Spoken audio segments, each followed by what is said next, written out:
How to remove YouTube channel from TikTok. Hi everybody, welcome back to our channel. In this video, I'll be showing you the procedure to remove your YouTube channel from TikTok.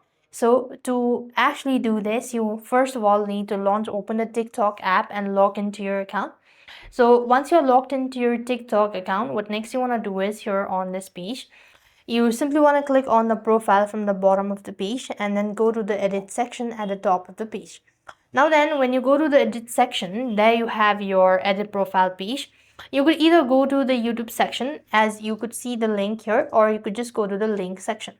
When you go to the link, you could simply tap on YouTube and then you could go ahead and click on the confirm button first of all, and you've successfully removed it. And that is how it is to remove YouTube channel from TikTok. I hope the video was helpful. Make sure to like, share and subscribe. Thank you for watching. See you in our next video.